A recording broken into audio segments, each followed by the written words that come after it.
Okay, welcome to our weekend Bucky call. We've had Lee listening in the last few weeks, and she's here. So, Lee, our tradition is we state just briefly in a few seconds how we're feeling tonight, what we anticipate, and then when we're done, you pass it on to anybody else on the call you choose to. So, Lee, how are you feeling tonight, and what do you anticipate getting out of the call tonight?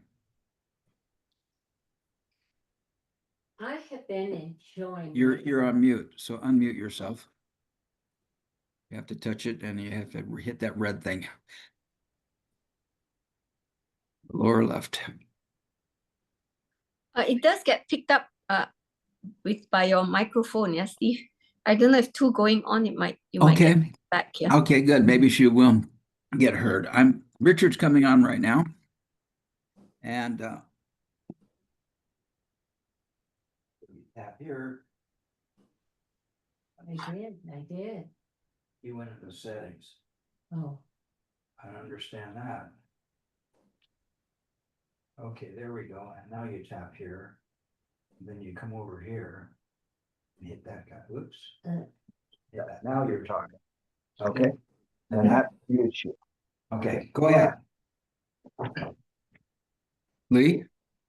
Well, hello. Hi, Richard. This is my first real talk to you guys. I know nothing of what's coming up. I'm expecting a wonderful night listening to all of you. I may not be talking to you because you guys are way over my head. But I enjoy it. Okay, pass it on to somebody. Oh. Man, how do you feel? And what do you Yes. expect? Go ahead. Yeah. Yes, Lee, you're most welcome. We're so happy to have you on board. And looking forward to seeing you every week. Yeah, moving forward. And yeah, feel free because half the time is over my head too. It's never been not over my head. So yeah, join the crowd. So anytime you feel like just sharing anything that pops into your head that you feel just feel like you want to say, just go ahead. I did that from the beginning when I could. It just grew from there. So it's been a wonderful, I think almost 4 years now. Time has passed so fast. And so it's been a fantastic 4 years. And yeah, we're looking forward to having you on board with us. Okay. I pray it'll be 4 years and more. Yeah. Thank well, you. They've been along for a whole lot longer. Okay, so for me, I'm really happy today to share with you as well, because I had somebody come to my room. He's my global CEO and a great friend and business partner moving forward, as well. So, and he's from England, right? So he came into the room and he was talking about balance and stuff like that. And I told him about our dynamic equilibrium, right? Which I'm so stoked about. And so I explained to him how it works, with the air and stuff, and he loved it. So from here on forth, yeah, he's gonna settle for dynamic equilibrium rather than settling for balance, which is not accurate. Yeah. So that's the kind of thing we do when we go back to our communities, and they just start taking on the languaging and the what we see, and I think that's our role moving forward. Yeah. And so yeah, Joe, how do you feel, and what do you expect to take away today?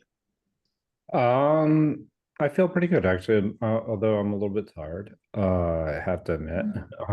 So I've been traveling all day, and so it's been kind of a long day. Just got home a few hours ago from a Stoic retreat, and it really was fantastic. Really met some interesting people there, but also just actually met somebody who had made a pretty big mistake earlier in his life, but actually recovered. And he was in prison for a short period of time, or for a long period of time, really, but has really come back into society to contribute, and is looking to give back through his experiences. So that was a really I had met him before, but it's always um, it's refreshing to see that. So that I think that was probably the highlight of my trip. I mean, there were some really great moments, and I got to spend some time with the organizer and his son. Um, so yeah, that was really good. But being in a plane all day is being in a plane all day, but in an airport. But as far as my expectations for today's call, just to get a little bit deeper into what we've been covering, and I think that we're coming up on cosmic accounting, which is actually, I think, one of the more important areas. So I don't know if we'll get there. I don't know, yeah. I really think that that's an important concept, that we not necessarily look at it just in the financial sense. So Richard, how are you feeling? What do you expect to take away from today? Well, I started out feeling quite frustrated because I couldn't get my phone to connect and I couldn't get my computer to connect. Now I've got the phone connected and the computer is still working away at it, so I might switch over if it all works out. But yeah, I'm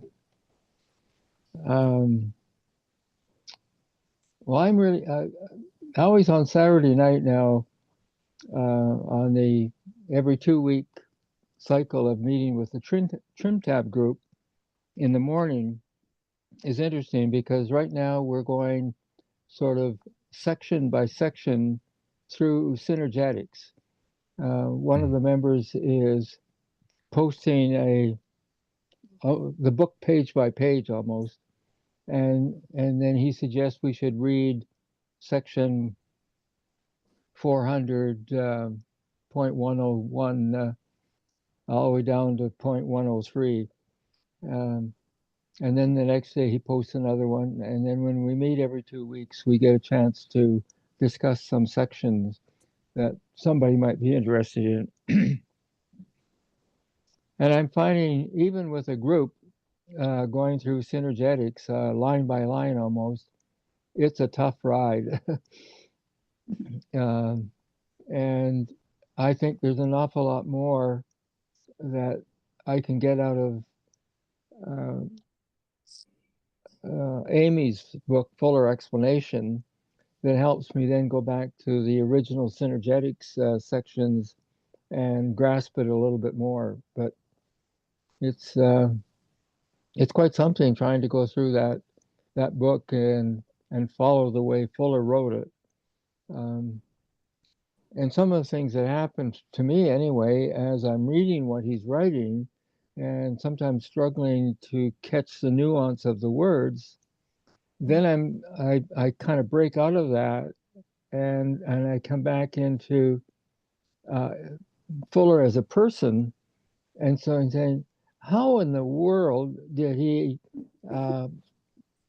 find the time and the place to sit down and write all this stuff, and to write it as if it was flowing out of his own mind, and he wasn't constantly going to a reference book of some sort to double check his word or his facts. It was just flowing. So that's in some ways a distraction, because it takes me away from trying to get right into understanding it.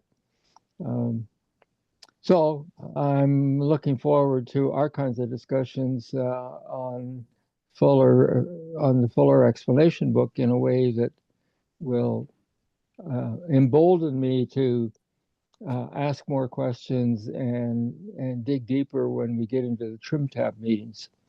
So is it back to you, Steve? Manu just joined us. Oh, am I muted? No, No. Manu just No. joined us, so let's hear from Manu. How are you feeling? Good morning. Good morning. Morning, Manu. Yes. Yes. Morning. Hey, Joe, welcome back. Hi. Thank you. Hi, Lee. Hi. Anne. Is it Yeah. cold there? Yeah, it's getting cold. No. Yes. I'm just waking up, so I'm catching the train that I see is already rolling. I feel good. And then, what will I say? Last week was very interesting in that we saw that alternative sequence between conversion and diversion. That was, and then the significance that is linked to the significance of, I guess, during the week we discussed the phi. So let me fumble here and stop. And then I just expect that the ride will be as rich this week. So Steve, how do you feel? What do you expect? Well, I'm delighted to be here, and I got to tell you, Richard, if I weren't just so swamped with everything I'm doing, I would want to join that every 2 week thing and get involved in understanding that synergetics. Maybe I will do that after I get done with some of my stuff, but it's going to be a little while. So I envy you for being able to tackle that. And I'm feeling really good. I look at what we're reading. We actually read through uh, page 145 in the book last week, and then we went down to figure 9.4. And as I look at it, what's about to follow is really important that we get the first three paragraphs on page 145.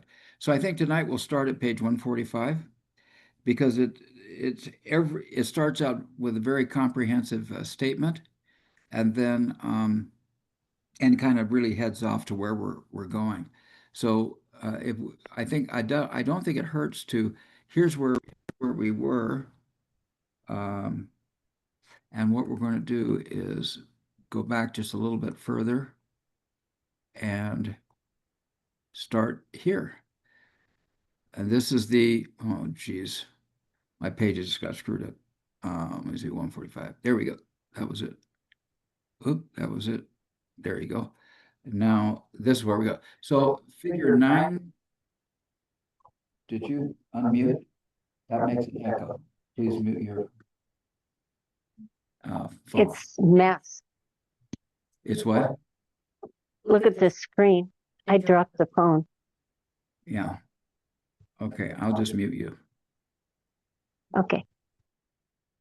Okay, good. So this shows the 3 layers of the resulting matrix. So this is the isotropic vector matrix and the octet truss. Um, and we're going to get these 3 paragraphs here before we launch into, or 4 paragraphs before we launch into the rest. I think this would be a good way to start in.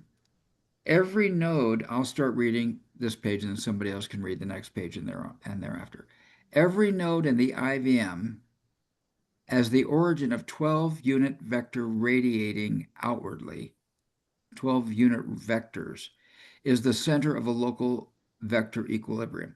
Okay, so having read this now 4 or 5 times, we have the vector equilibrium out there, but any node in the vector equilibrium is a local node, is a local vector equilibrium, because out of each node comes 12 unit vectors that radiate out of that node. So, Can I say something that will help? sure. Every node is a sphere. Every node is a sphere. Out of a sphere, you have 12 radii that go out, that are the 12 dimensions, Yeah, or the 12 degrees of freedom, 6 positive and 6 negative. you have to look at 9.1 to capture what Manu was saying, because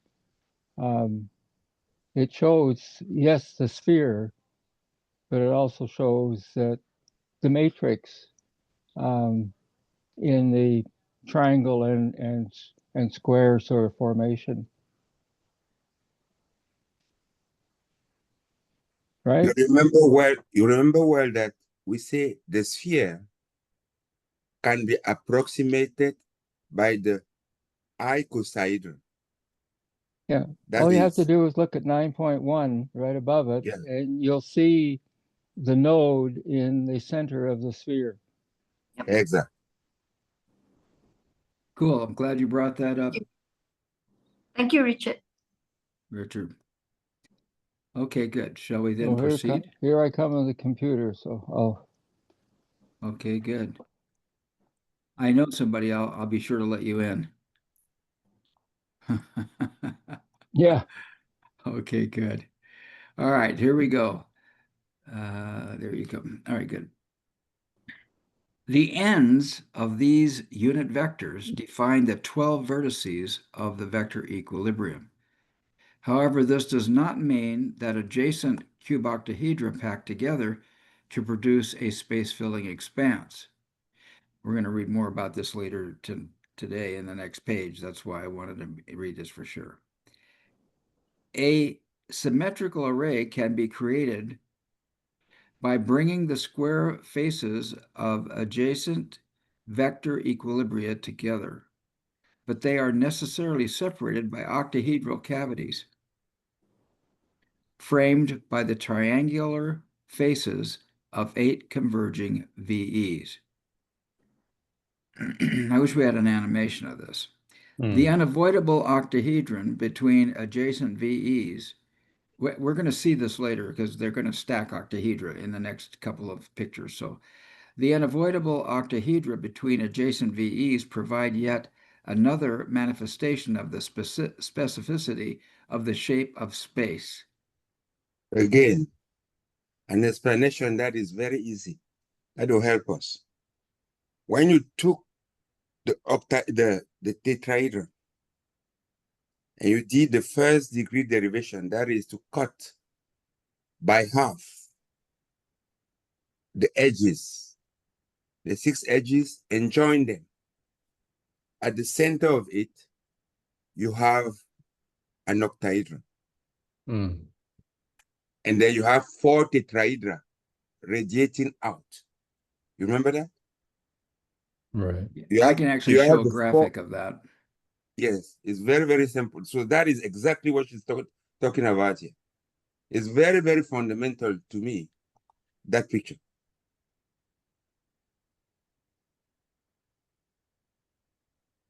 As long as my computer wants to work. That's good. The computer is made to process, so it has to work. It has to be worth what you pay for.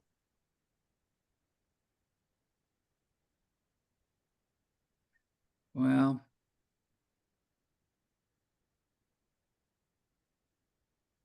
octa. Oh, there's the problem.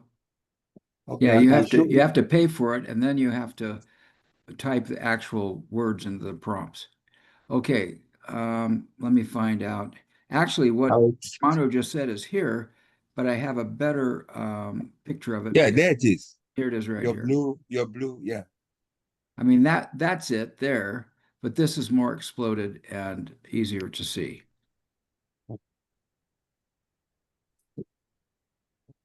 So anyway, between these two pictures, and it's taking forever to load. So Yeah, there it is. There's Steve, the second one from the yeah, to the left. Yes, right. that one. This one, and this one. Yeah, they're all there. These are exploded. So that Lee can see it properly, because it is important for her to catch up with Okay, what we we go talk here. Hmm. And you go to there.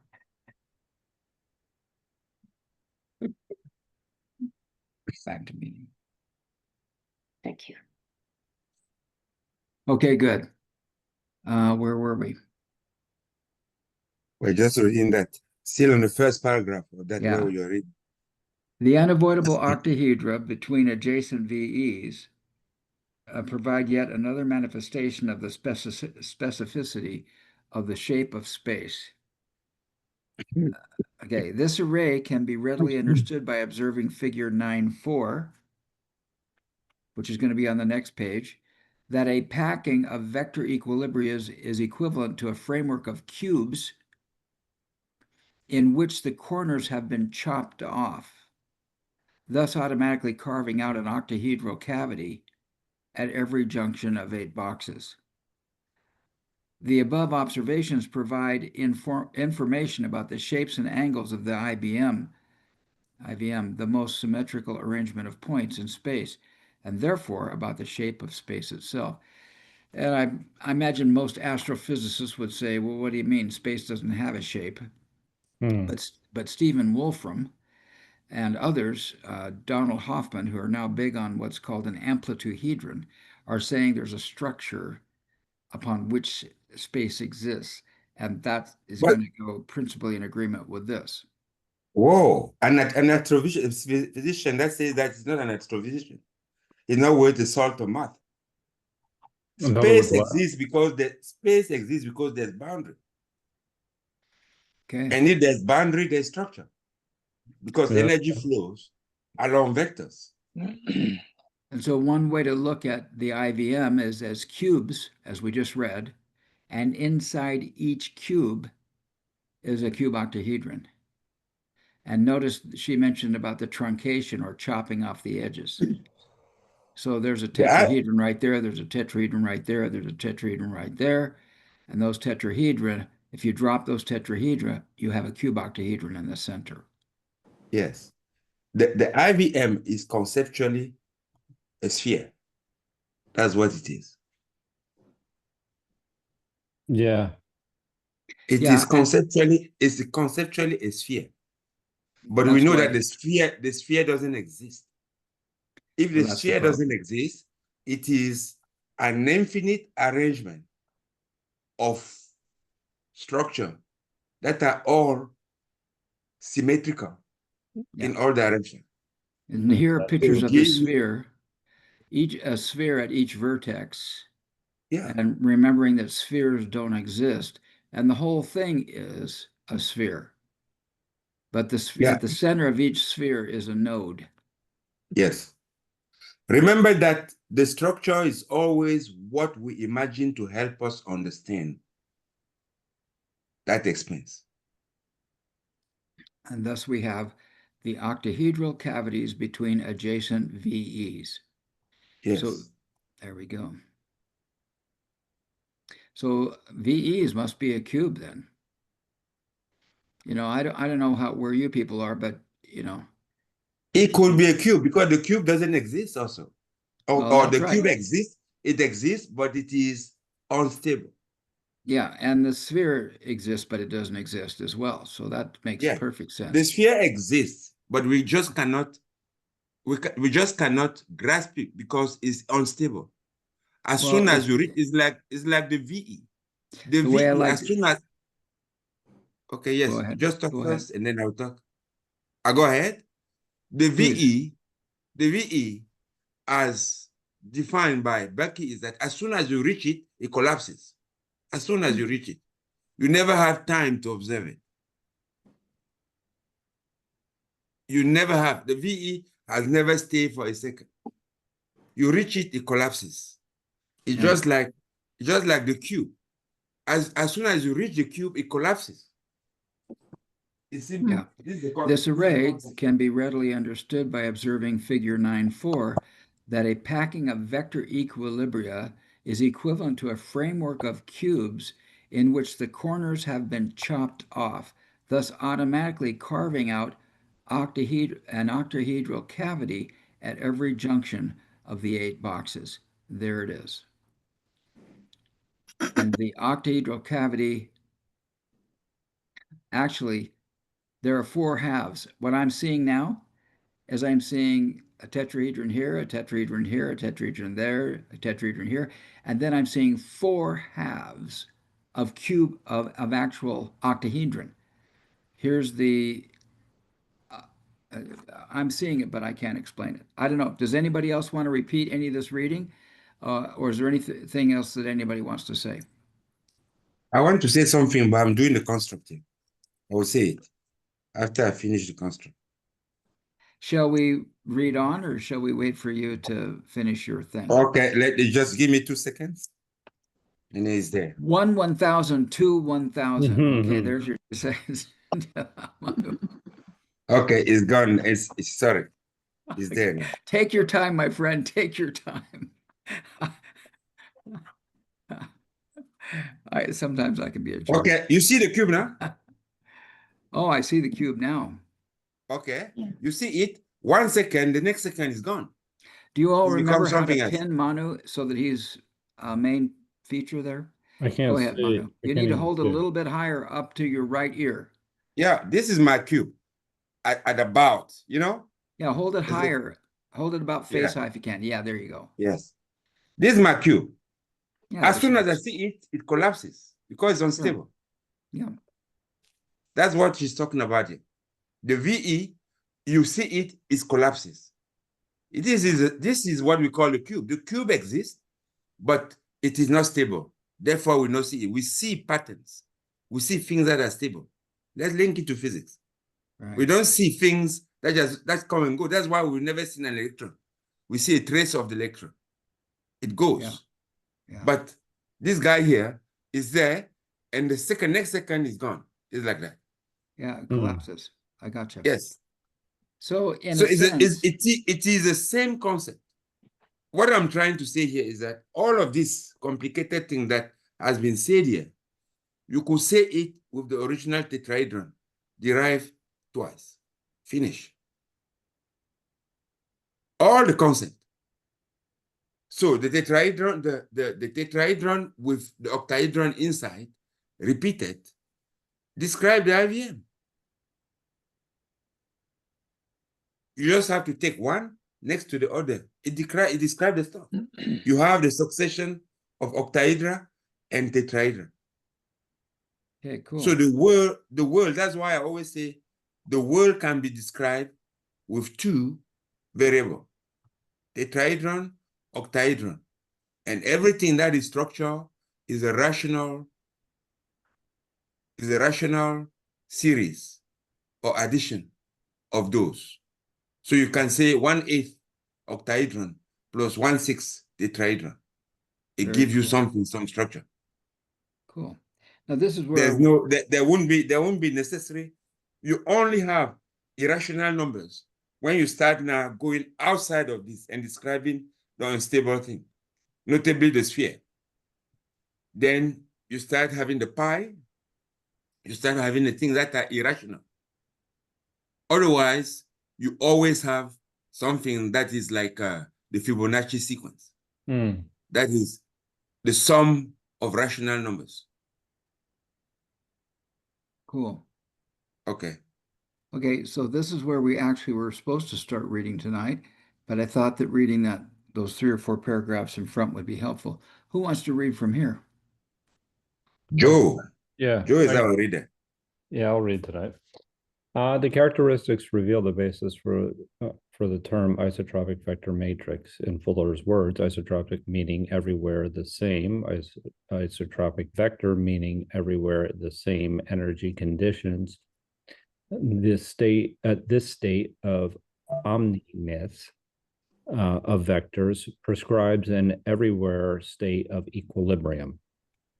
He calls the IVM multidimensional because it accommodates or occupies all spatial dimensions and consistent with his unorthodox interpretation of dimension. Space is multi, here to things in white, rather than 3-dimensional. Vectors are directed in every possible direction while deliberately maintaining equivalent lengths and angles. The equivalence is necessarily determined by the symmetry of space. This matrix constitutes an array of equilateral triangles that, with the comprehensive coordination of nature's most economical, most comfortable structural interrelationships, employing 60 degrees association and disassociation. Let's pause there for a second. You read it quite quickly. Yeah. I mean, I think she breaks down what an isotropic matrix actually really is. It's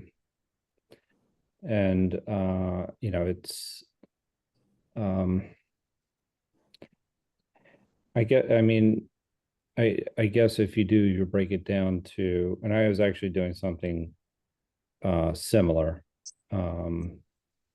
you know, and then you can kind of see what Manu was getting at with the idea that it's a sphere, where it's everywhere the same.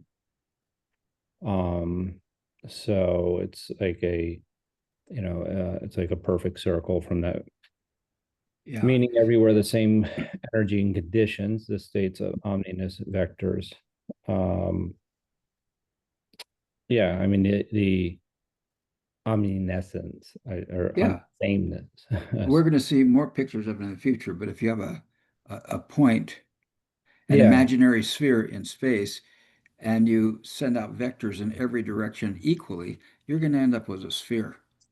Even Right. though the sphere does not exist, the energy is spherical. And I like the way she says it.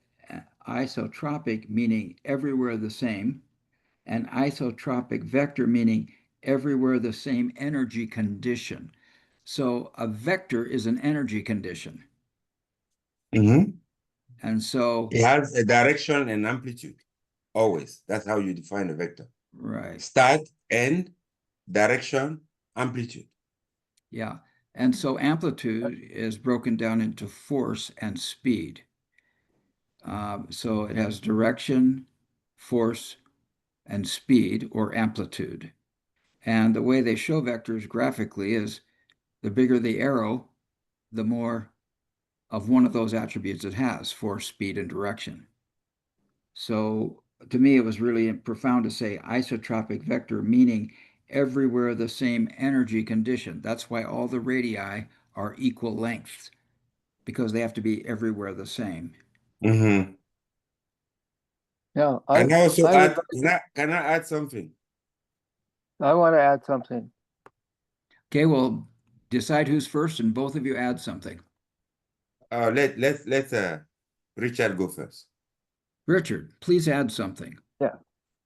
Well, I guess my adding is more in line of a clarification of understanding the similarity and the differences between the vector equilibrium and the IVM, the isotropic vector matrix.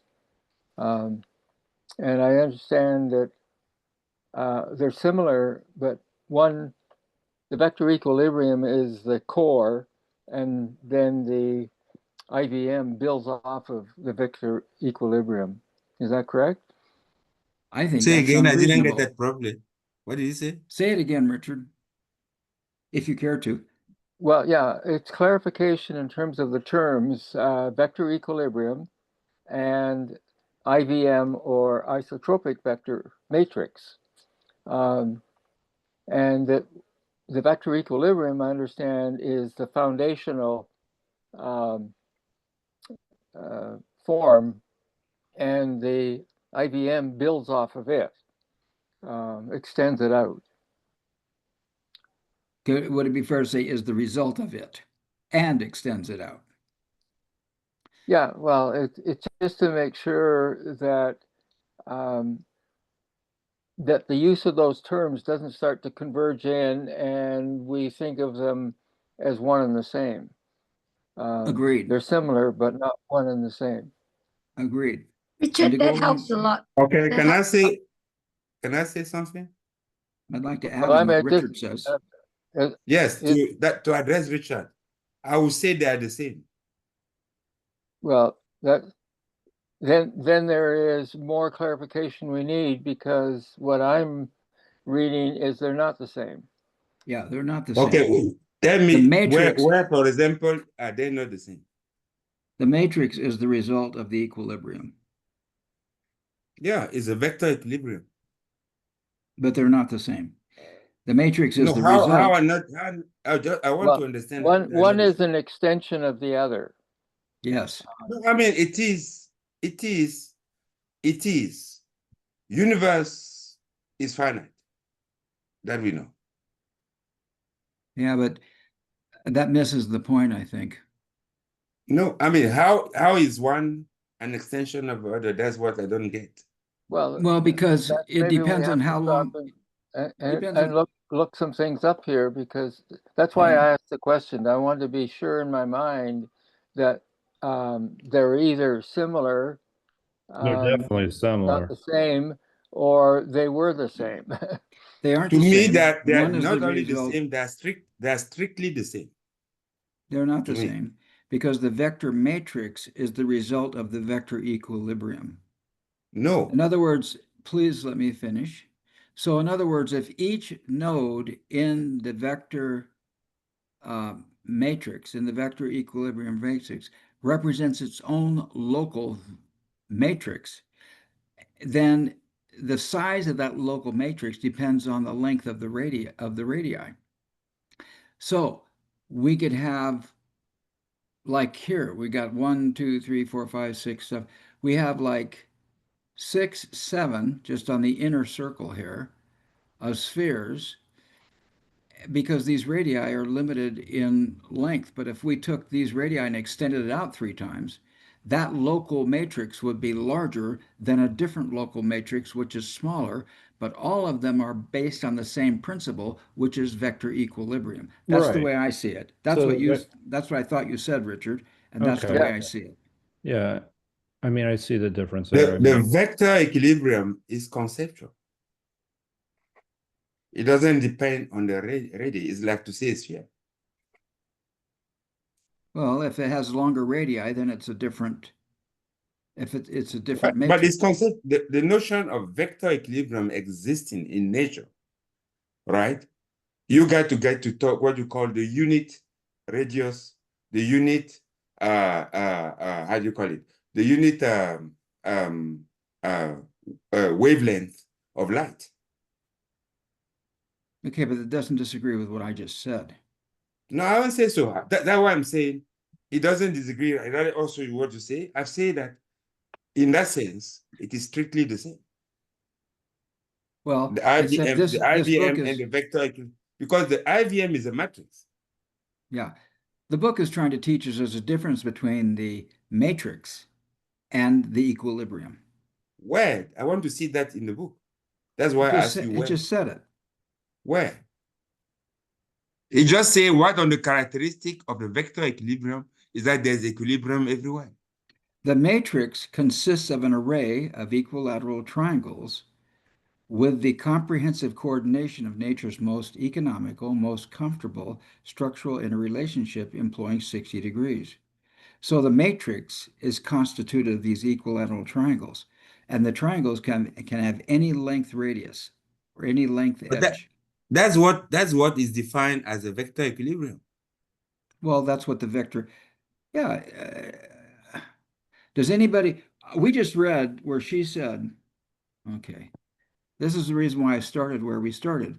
In every node in the IVM, and every node in the isotropic vector matrix, as the origin of 12 unit vectors radiating outwardly, is the center of a local vector equilibrium.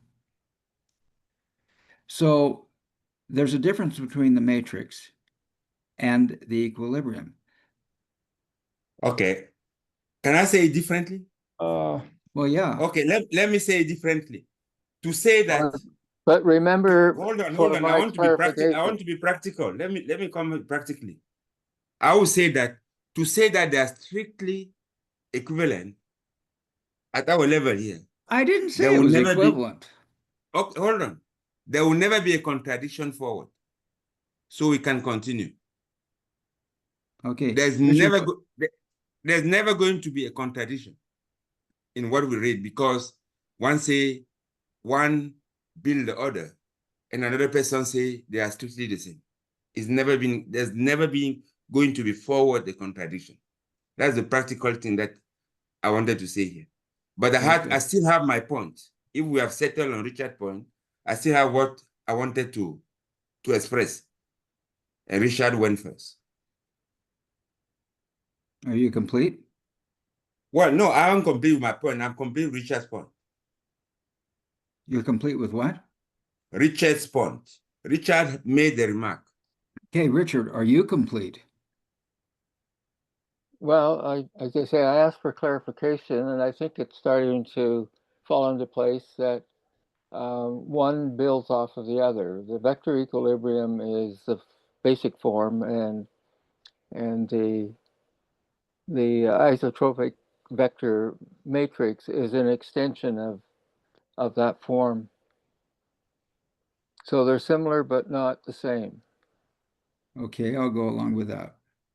Manu, do you go along with that? Well, I'm indifferent, to be truthful, because I know Okay. that it's never going to cause me any problem forward understanding this. Now I can go. Can I go with my point? Please. Okay, I think that in our language we should refrain from saying the sphere doesn't exist and say the sphere only exists in an instant. I don't know how to say it. The sphere exists, but in terms of detection, in terms of us apprehending it physically, it's just for a very small time. So small that Well- we can't perceive it. Yes. But I want to go back to what Manu was showing with the cube, which really is a very practical demonstration of it's there, but as soon as you touch it, it disappears. And my understanding and the models that I have of the vector equilibrium, the jitterbug, Yes. all of a sudden it's the same thing. It's there, but when you touch it, it disappears. It goes into an octahedron or a tetrahedron, and because it's wobbly, it's not stable. Right. Exactly. And so maybe that's the same practical sort of illustration that it's there, but as soon as you grab it, Well, it's it's like the there. horizon again. As soon as you think you're at the horizon, it disappears. Right. But It's that there, notion but it's not. that Richard is saying is very, to me, very fundamental. Because that's what allow the flow of energy. Well, yeah. If it were only triangles, if it were only tetrahedra put together, that thing would be crystal. There wouldn't be any flow. Yeah. There is a flow because there's a collapse of a component of the matrix into something else to allow that flexibility and the flow of and the modification of a line of energy to make other forms. It is, to me, very, very fundamental. You know, studying this has revealed to me the importance of a cube. We used to think about the statism, the strength of a structure in terms of triangle, the minimum, and then neglect the cube and say this cube is something unstable. But that was incorrect. The reality is that the cube is the alter ego of the triangle. Or the square is the alter ego of a triangle. And the cube is the alter ego of the tetrahedron. Both exist and they are always dancing together to allow us the flexibility and the malleability of what we have in the universe to do whatever we want to do. I'm through, Steve. Good. Okay, so thank you for your contribution there, and Richard. And the way I see it is, one way to explain it is that this matrix is the energy upon which our physical world exists. And so we can never see the matrix, but we can see manifestations of the matrix by different physical things that exist on this energy, on this isotropic vector matrix, in this matrix. Exactly. So the matrix is assumed. Yeah. The matrix is the spiritual reality or the energetic reality upon which physical reality is based. Okay.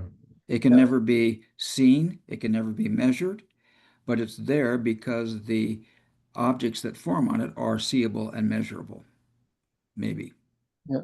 I'm Well, in guessing. that sense, we are born blind it's anyway. almost like it's like a map, a road map, Yeah, which is there, but it's not the territory.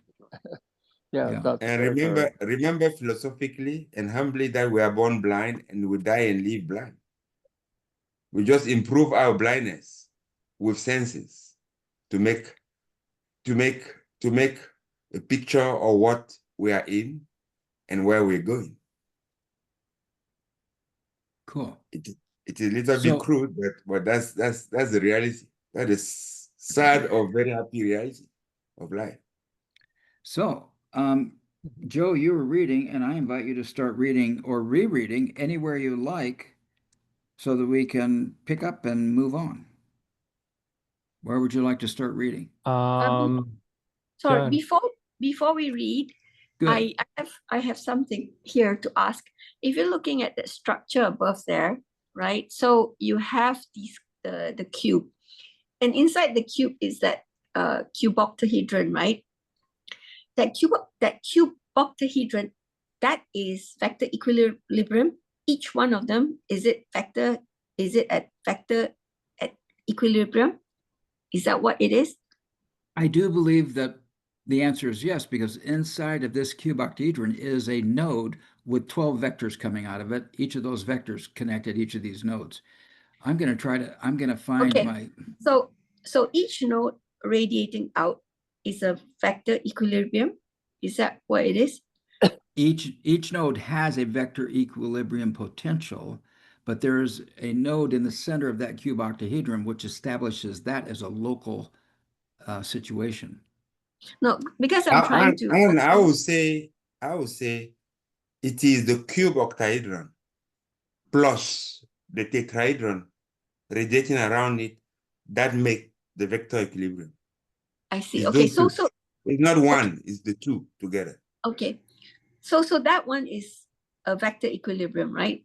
So I'm Yes. trying to grasp this thing with the matrix as well. So because if you say it's the same, if it's the same, then we should be able to say isotropic matrix equilibrium, right? But we have no a vector equilibrium, but no, it's isotropic vector matrix, right? So I'm just trying to figure out, because looking at what Richard shared, so would it be then each of that cube with both the cuboctahedron and the tetrahedron at the Corners. the corners, yeah? Would that then be like a room and versus a building? Like buildings are made up of rooms, but so the matrix is the building. Yeah, that's an interesting analogy. No, it's like a capsule. If you've seen the capsule space, the capsule is built like that. And do you see the capsule? The Apollo capsule or whatever? Yeah. It is like that. That's the way it's built. Yeah, so but I'm trying to figure out the matrix. The matrix is like all connected. That's what Okay, the metric. Let's just see. Just hold that. The metric is all the no. Show the previous one. That's unwanted. Steve? That's the cuboctahedron, this guy. Yeah. Show the cube octahedron in the yes. You see all the nodal points of the triangles there, and the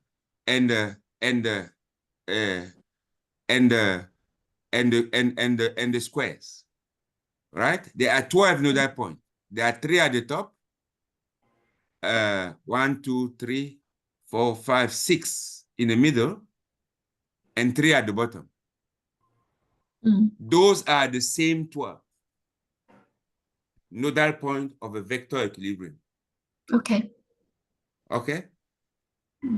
So that's what it is. That's why I say it's all the same. And in this, the IVM is a repetition of all of these things in all directions. It's like spheres. That's the way we represented it. You take one cube octahedron, you put next to another one, and next to another one. It gives you the same direction everywhere. And it gives you centers everywhere. This is the sphere that doesn't exist. That's the matrix. And this is the sphere that doesn't exist around the matrix. Okay, Joe, there is something here.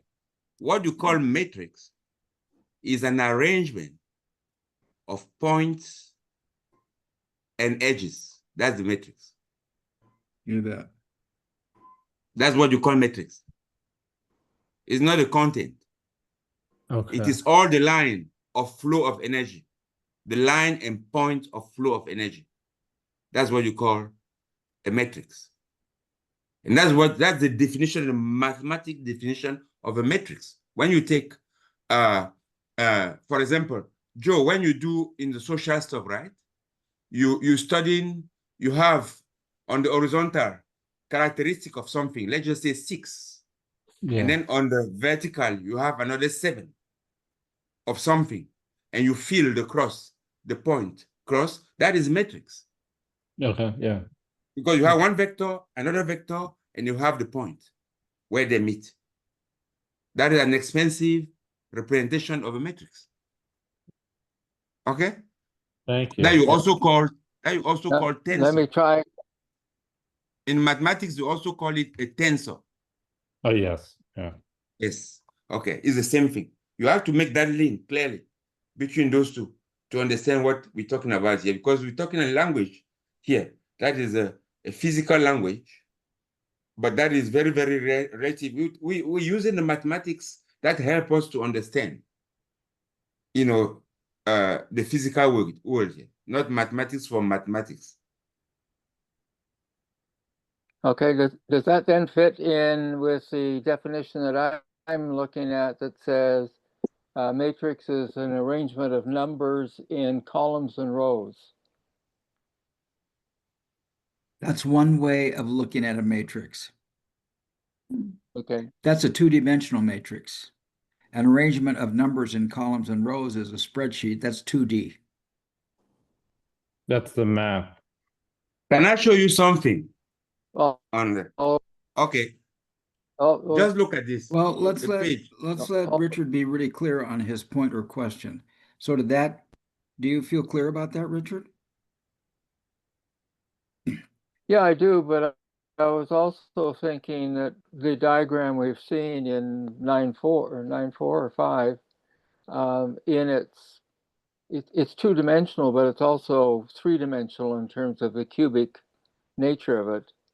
And Well, so that's in rows and columns as well. So this isn't two-dimensional. as you This say, is it's just another way of.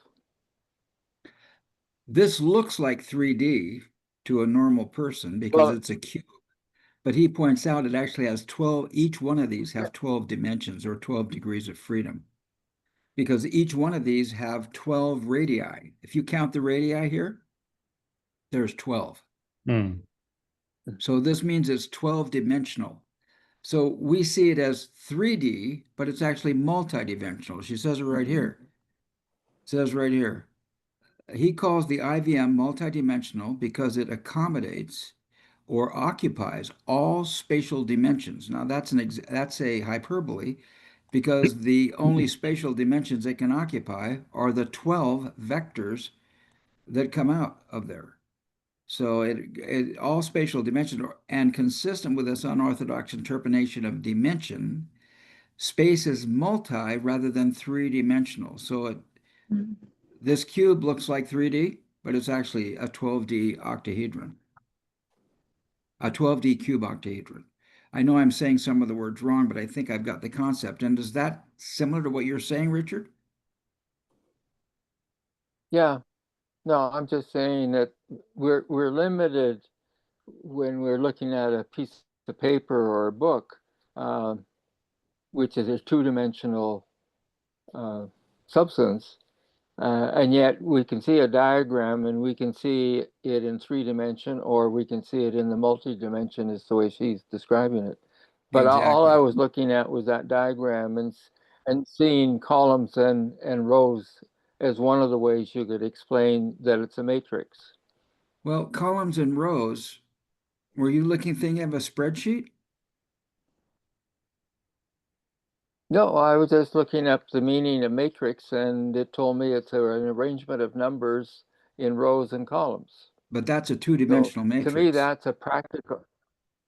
Yeah, it's Can a I share practical something? two-dimensional Can I share matrix. something Well, that's practical? fine. What? It doesn't matter Can I whether share it's something? two-dimensional or not. Well, just let me finish here. Okay. I was just trying to get my head around the fact that it's columns and rows, and it can be, beyond the two-dimension spreadsheet idea. but that's okay. If Well, that's for- one way of defining a matrix, then the other ways are valid, and I need to understand them as well. and Richard, I just want to say that back 45 years ago, there were three-dimensional spreadsheets that were quite popular for a minute. But then they came up with relational databases that were even more versatile than a three-dimensional spreadsheet. So a spreadsheet normally you have, and this is why they use pivot tables in Excel. A spreadsheet is rows and columns, but you could imagine those spreadsheets set up so they're stacked on top of each other. So then you have end up being a cube, where imagine a Rubik's cube, where each cube, even the ones you can't see in the center, have a value or number. And if you look at it on one face, you see just, if it's a 3-cube Rubik's cube, you'd see 3 times 3 or 9, you'd see 3 rows and 3 columns equaling 9 numbers. But behind that is another row of 9, and behind that is another row of 9. That also is a matrix. But that would be a 3-dimensional matrix as opposed to a 2-dimensional matrix. I want to make that point clear because I think, okay, good. I think it goes along with what you're saying, and I think it adds something. Have I sabotaged your point, Richard, or are you good?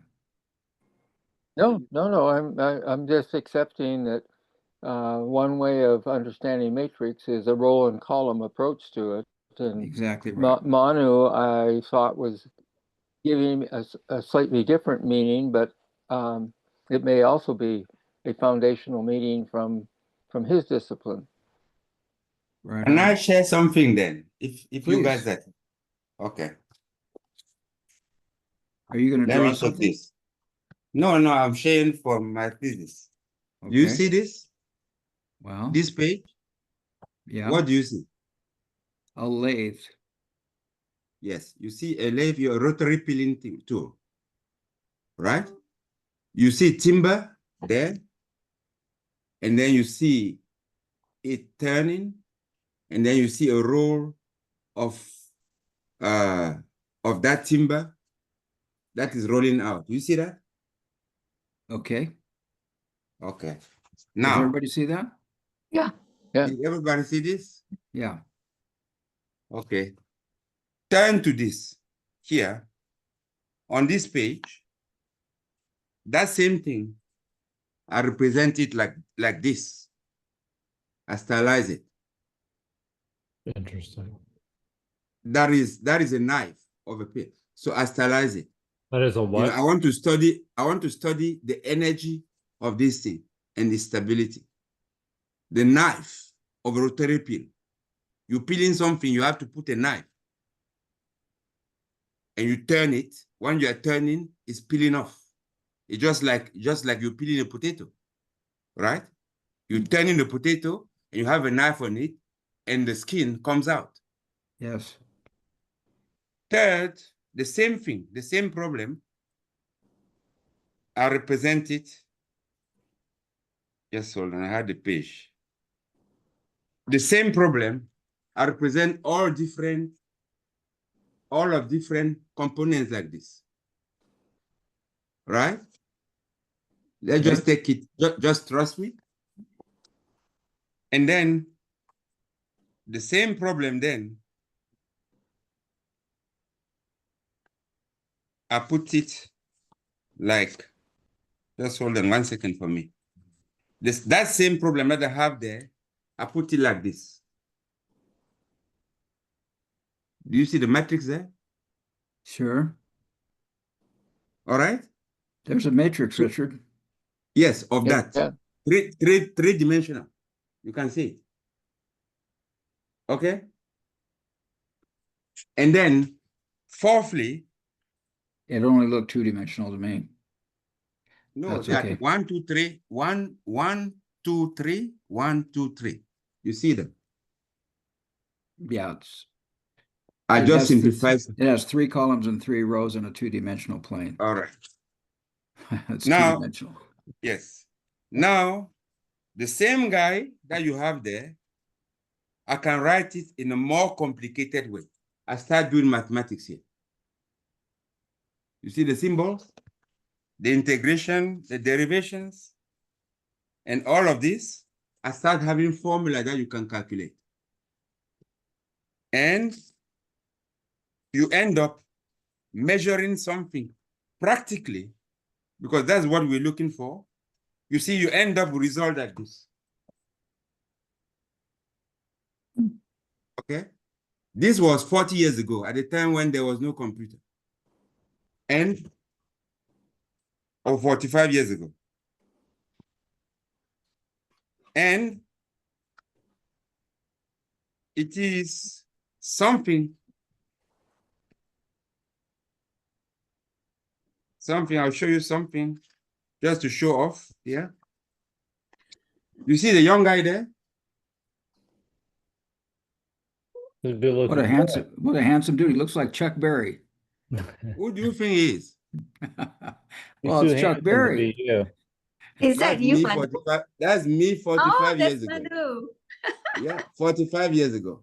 I don't know. I'm convinced it's Chuck Berry. So what I'm trying to say, what I wanted to illustrate here is that what we are here for is to understand the IVM for what it is and for what it can help us do. Right.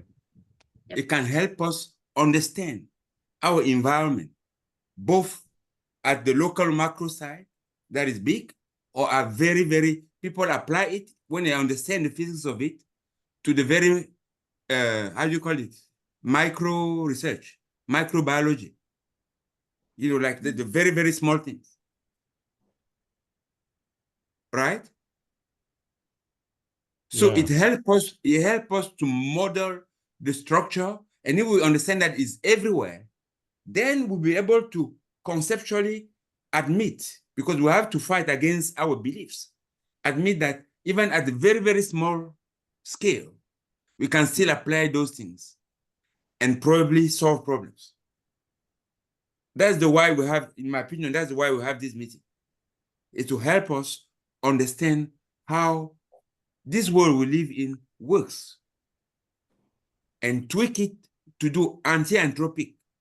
Bucky called them anti-anthropic construct in anticipative design. His words are very well chosen. We need to anticipate what is going on. We need to see the future. And to see the future, if we see the future and what's happening, we can build things that will withstand that future. That's what they call the anti-entropy. Because energy has tendency to always radiate. Cool.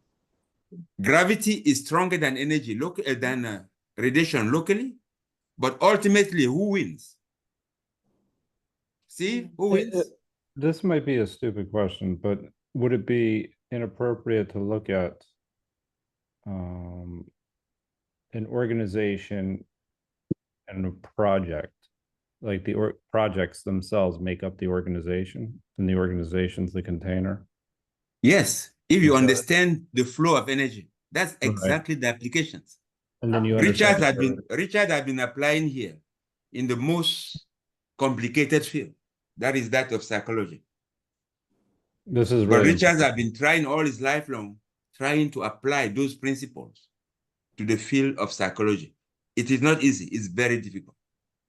He will tell you it is very difficult because people don't even accept it. People say you are erring. I'm sure you have that experience, Richard. People tell you that you are BSing. Yeah, well, the experience I've had, or at least I've tried to convey to others, is almost identical to what Joe just said in terms of the organization being the container. I've tried to say that the tetrahedron, the way I've worked with it, is like having a shopping cart, that you can put all of the stuff in the cart and have it organized, and you go to the cashier and she checks it or he checks it out and you pay for it.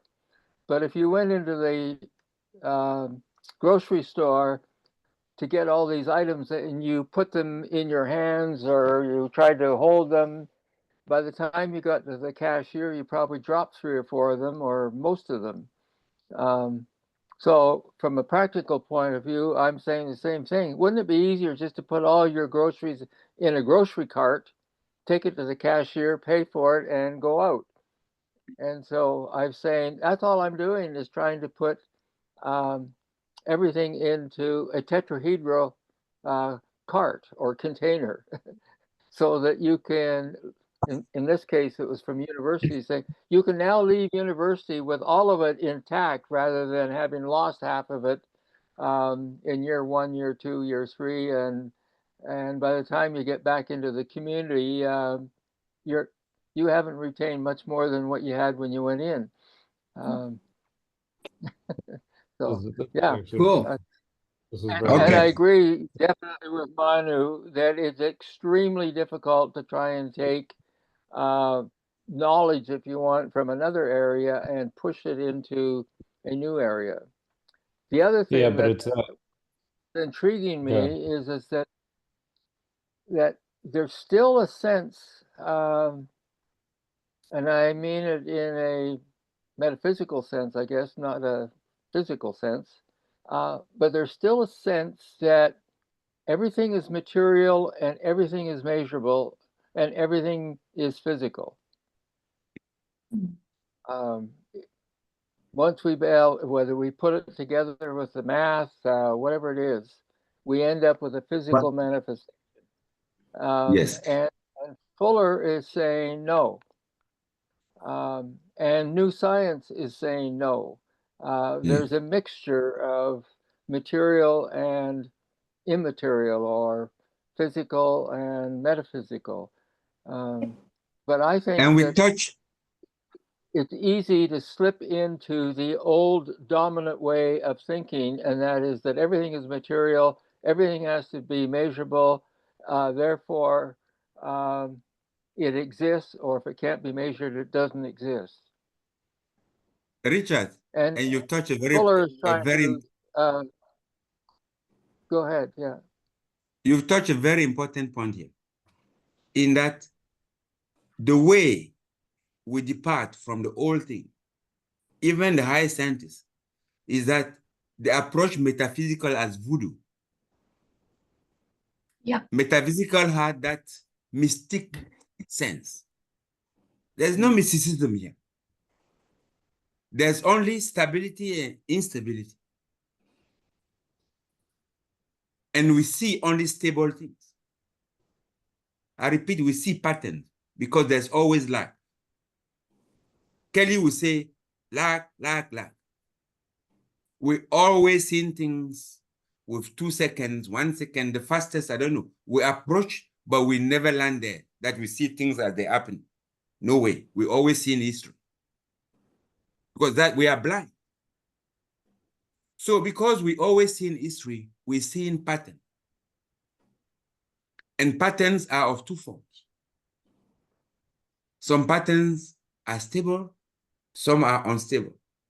Right. The stable patterns are very discrete, mathematically demonstrated in the theorem of residues. The stable patterns are discrete. That is, those that have meaning to us are discrete. They are fractals, as Steve will call them. So we always see, there's always around us is mesh. The metaphysical, that is metaphysical in the sense that it hasn't yet formed, it hasn't yet structured for us to see. It is metaphysical. Or saying it otherwise, is structuring but disappearing very quick in such a way that we cannot see. So that's the way we have to adopt this thing, and that's the way we have to change our language. There's no magic here. Well, that's what I'm getting at, is that when we use the sensory system, physical sensory system, it conveys the idea that there's something physical that is seen. But when the metaphysical comes in, then the perceptions kick in. And so, yeah, I can see something with my eyes, but my mind has another eye that says, see it this way.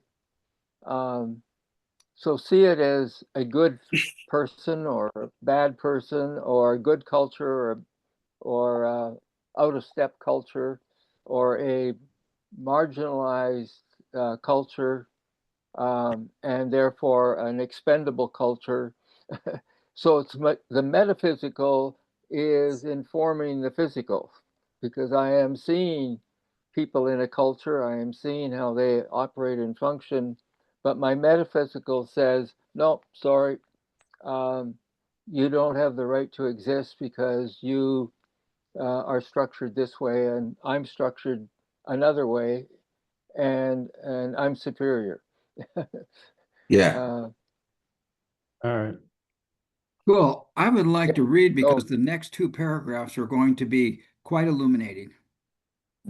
Good. Can we read Okay. or we want to discuss more? No, let's Oh. read. Yeah. I'm at fault. I'm the one that always push everybody, the other way. So you're reading in here somewhere. I think you read down Okay, to let me read 420. so that you can hold me. I It's will the not next come out. page. Can I read? Please. Okay. From where? The same procedure? But no, no, it's As yeah, seen in the seen. earlier development. What page is that? 146.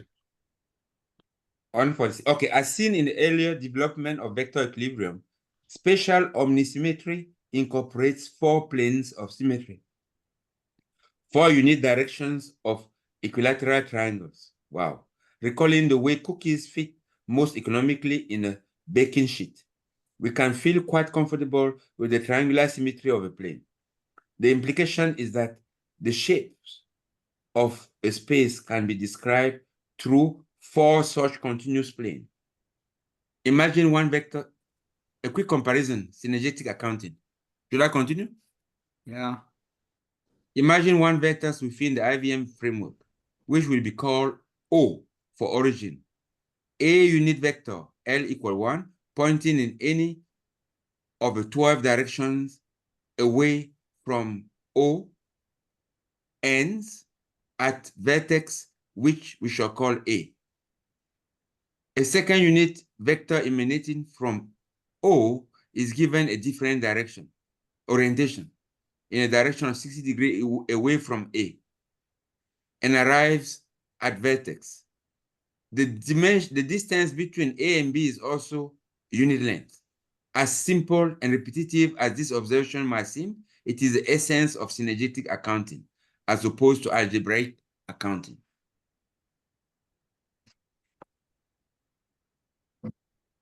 The same procedure applies to 90-degree framework, also using unit vector. Place A and B an irrational number distance apart. Unit increment along the X and Y are create points labeled simply 0, 1, and 1, 0, which are separated by not a so simple irrational square root of 2, or 1.4142, pam, pam, pam, pam. Furthermore, if pathways between vertices are to follow along the network of vectors, the square grid disallow the shortest route between A and B. Exact. Do you understand that? Okay, let me not talk. Observe figure 9.5b. That to get from A and B along the prescribed grid requires traveling 2 units, despite the fact that they are separated only by 1.414. It's not the most economical, isn't it? As energy always takes the shortest route, argues Fuller, the XYZ system clearly does not serve to illuminate the event of physical reality. In contrast, the most expedient route from A to B is a triangular grid. In the triangular grid, happens to be directly along the unit length vector connecting 2 points. The 2 points. Yeah, keep scrolling, Steve. Thanks. Yes. Irresolvable numbers do exist within the IVM, as they are square cross-section corresponding to square faces of a V. However, the irrational are not part of the fundamental orientation of a system, or a fundamental flow of energy. To Fuller, a simple procedure like the one described above ought to yield simple omni-rational result. If a frame of reference is itself convoluted, its ability to describe and measure other phenomena will be all the more so. Can Okay, we let's stop there? yeah, let's think- pause right there. Everybody got that? It's a lot. I but- think that's quite straightforward. I think it No. is quite straightforward. Okay, basically, I'm going to try to say what I heard Manu read and what I read and why I was looking so forward to us reading this tonight.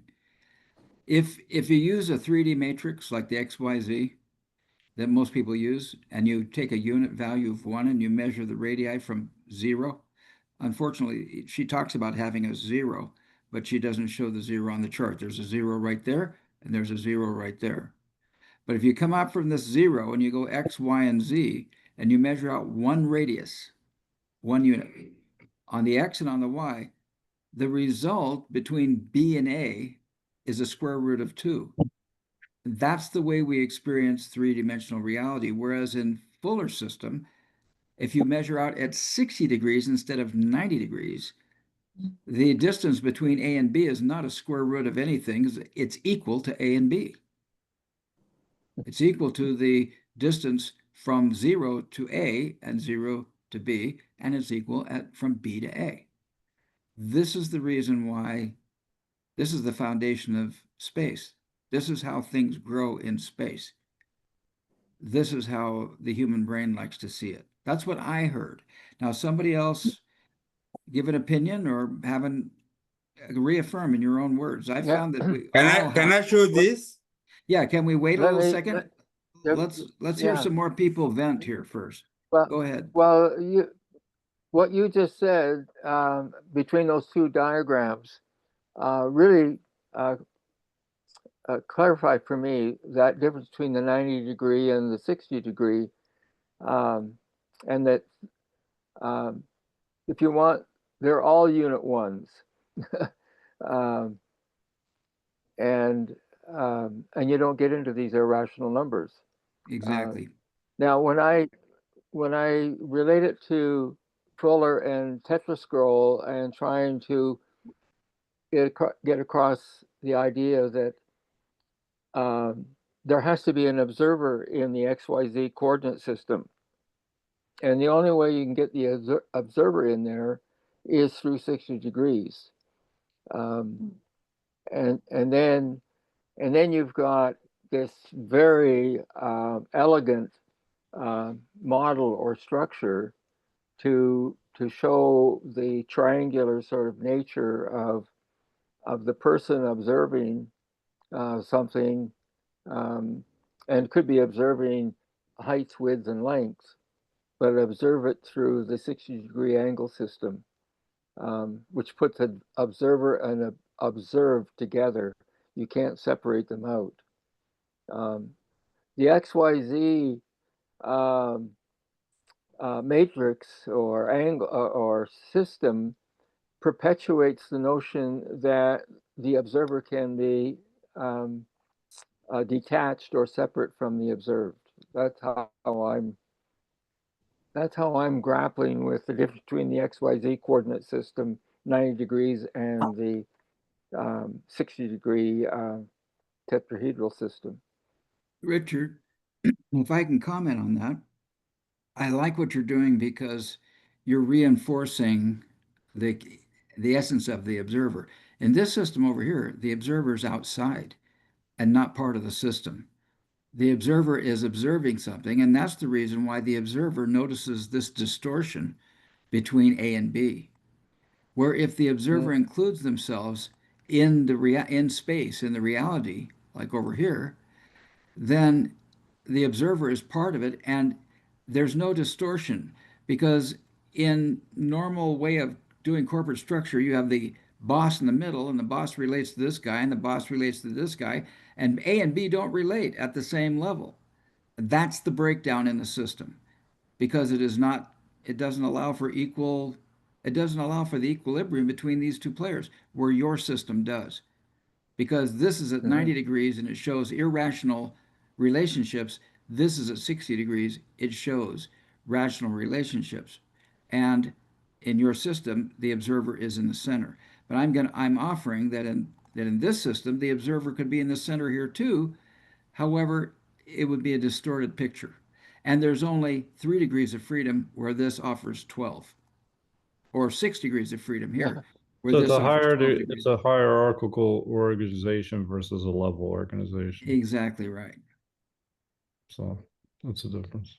That's what I see, Joe, and I think you agree with me there. And I'm kind of seeing that with Richard. Richard, are you complete there? Well, Did I undermine anything you said? Well, just to add on to what Joe was saying, in the tetrahedron system, the way I worked it in that organizational sense or hierarchical sense,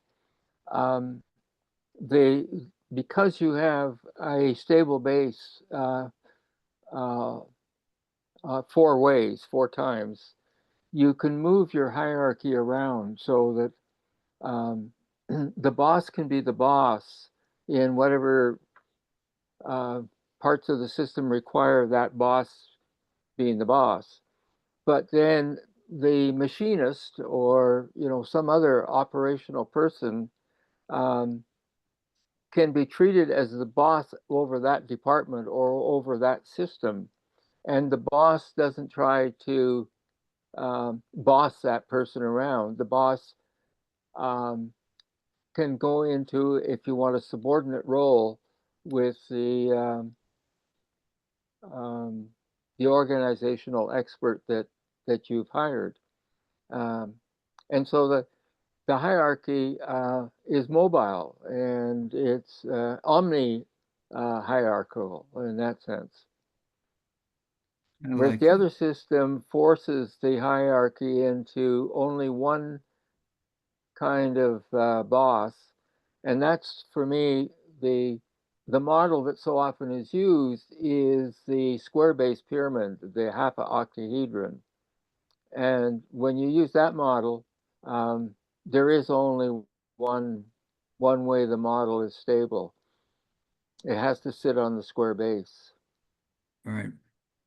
Yeah, so But it's kind of interesting. You have a single boss or a single head. But it's interesting that you have a half of an octahedron in order to do that. It's only half the system. And I share now? yeah. Is everybody complete? Yeah. Yeah, I was just I mean, it's the same thing. If you look at it from the project-based perspective, if you have this organization, projects being overfunded, you're funding something that you ought not, and things aren't equally distributed based on their appropriate needs. So the system's out of balance.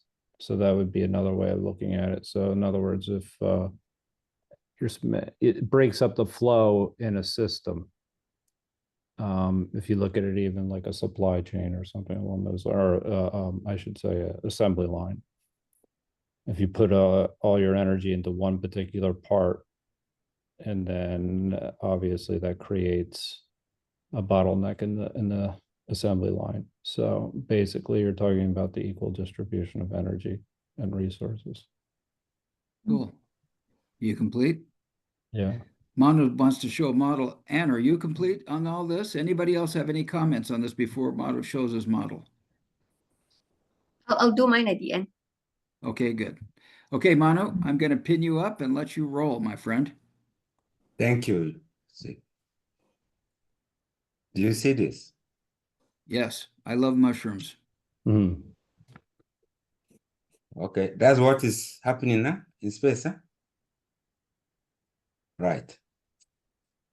These are the vectors. These are vertices. This cock thing. Wait a minute, those are marshmallows. I thought they were marshmallows. They're not. Yeah, they're not. No. It is cock. It's Yeah. wine cock. I drink wine. How disappointing. I hope I'm not offending anybody here. I was No, going for a well- s'more. But we are one of the Just best excellent. producers of wine in the Cape. So Yes. I drink wine. Okay. Now look at this.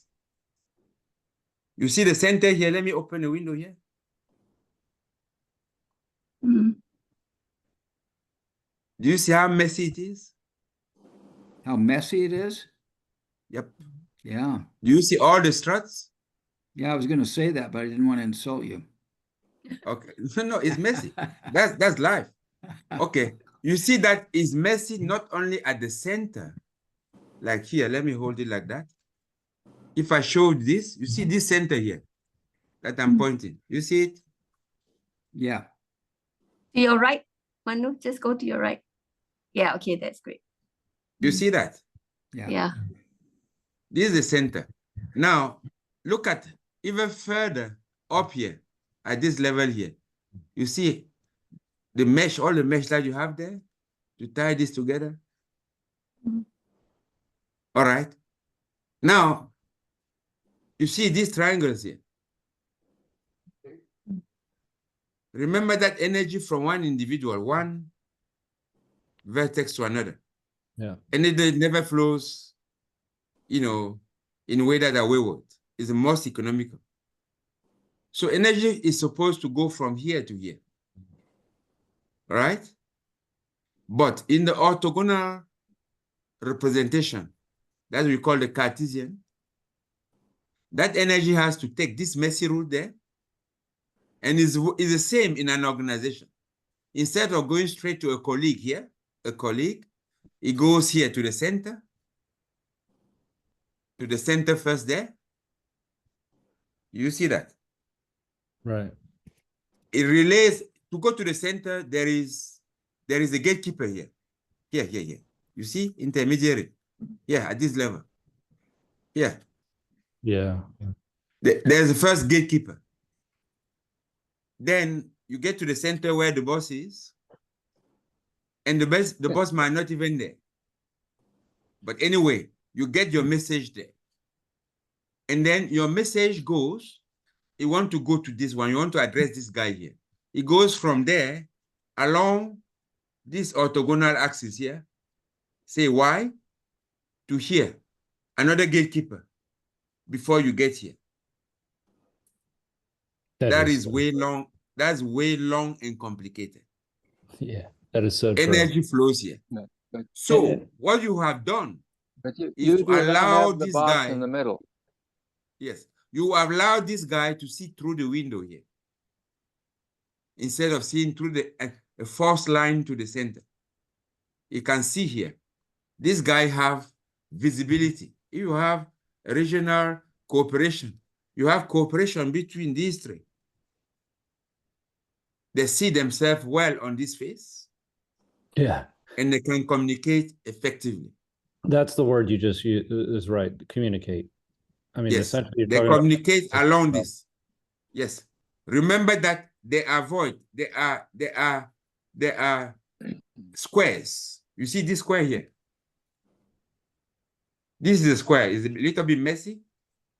Follow my stuff. This 1, 2, 3, 4. That is a square, huh? Yeah. This is a square. Those squares are not efficient, right? They will twist and toss and turn to allow the whole of this system to work. In order to, So really make that, energy, you need a energy- fork in the middle. yes. So energy has 4 dimensions. If you want to take it like that, is a flow of 4 dimensions through the 4 windows of a tetrahedron. Remember that the windows lend one edge to each window of a tetrahedron as lend one edge to the square. You see that? Yeah. You see the octahedron here? I mean the octahedron. You see, one edge here is length to the square. So to allow these people to allow communication, you see that energy flows to describe energy in that system, in the square system, you need four variables. It's 4-dimensional. You need 4 twists, not Right. 2, 4 twists. And that's the why in physics today, the description, the fundamental particle that constitute universe are 4. Right. It's not 6. It's not 8. It's 4. So if people did agree, if there were no quantum physics, and there was just a view of a world from Einstein, we would have arrived quicker. Quantum physics allow us to locally produce effective things quickly, like the laser and things like that, right? But in terms of understanding the whole universe, it put us late. It did not help us a lot. So this to me is a description that allows us, if you can build a model like this, you can start seeing this thing that you put here, because that's exactly what you put on this picture, that the axis that you talk about here. And I will, since I'm reading, I'm very eager to read to the end of, before a complete picture for us to close today. I'm through, Okay. Steve. Okay. Are you inviting us to read more before we close today? Yeah, I think that we should read to the complete picture. It's not difficult. I don't think so.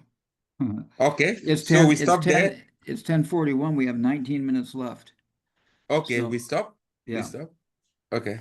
And then we can pick up from that section heading, cells, inherent complementarity.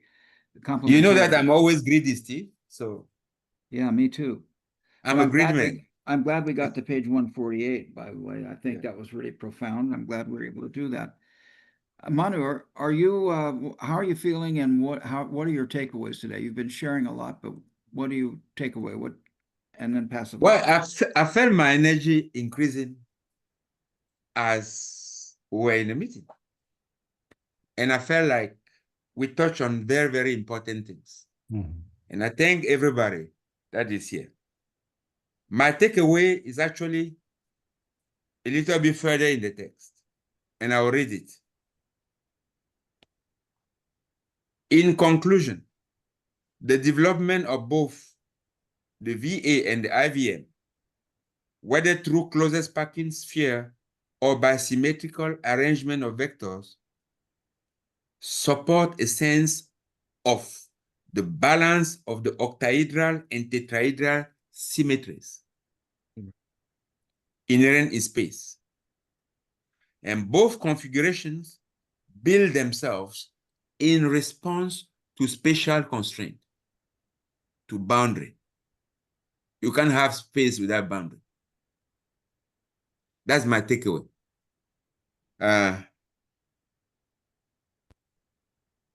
Joe, how do you feel? What do you take away? I'm feeling awake now too. So, except that's not exactly good for me right now. So it's not ideal. But in any case, no, I mean, first I would like to just, appreciate what, Steve going through the idea of the relational databases, the Excel sheets, the evolution of that with pivot tables. But no, I thought, we did cover a lot, and I think it was very helpful breaking down the isotropic vector matrix like this. And what I'm seeing a little bit more clearly is the parts to hold relationship. And so if I look at it from the parts to whole to the projects to organization kind of relationship, even though that is technically, obviously, an organization's part of a whole, but nonetheless, if you're looking at it from that structure to relationship to projects and how the projects actually make up the structure of the organization. Yeah, I mean, this is actually really relevant to what I'm doing right now. There's, just right now we're actually trying to figure out how to allow information to travel much more efficiently in order to distribute resources in an effective way. And so basically we're taking money from projects that are left over and moving them to other projects where within the organization where they may need additional dollars. There is stuck energy, if you will, on some of these projects where I work. And what I mean by that is they literally have unliquidated obligations. And so they can move that money around. And so and that's everything flowing and the information itself flowing within the organization. And that was actually what Manu was saying, is you have those bottlenecks within the organization where the information travels through multiple people, that then becomes problematic. And that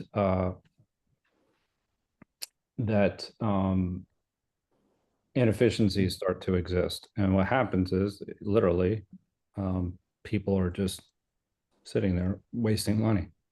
And so there's a lot of relevance to this. It's because it really does have a detailed approach to that parts to whole relationship and that systems thinking approach. So, Anne, how do you feel and what are you taking away from today? A lot. Thank you. I took away a lot. I'm going to start off with this, Richard. You did it again, yeah, by the way. The last time we sat and we really dug through the words balance and equilibrium. You just did it today with the vector equilibrium and the matrix, the word equilibrium, and vector matrix, right?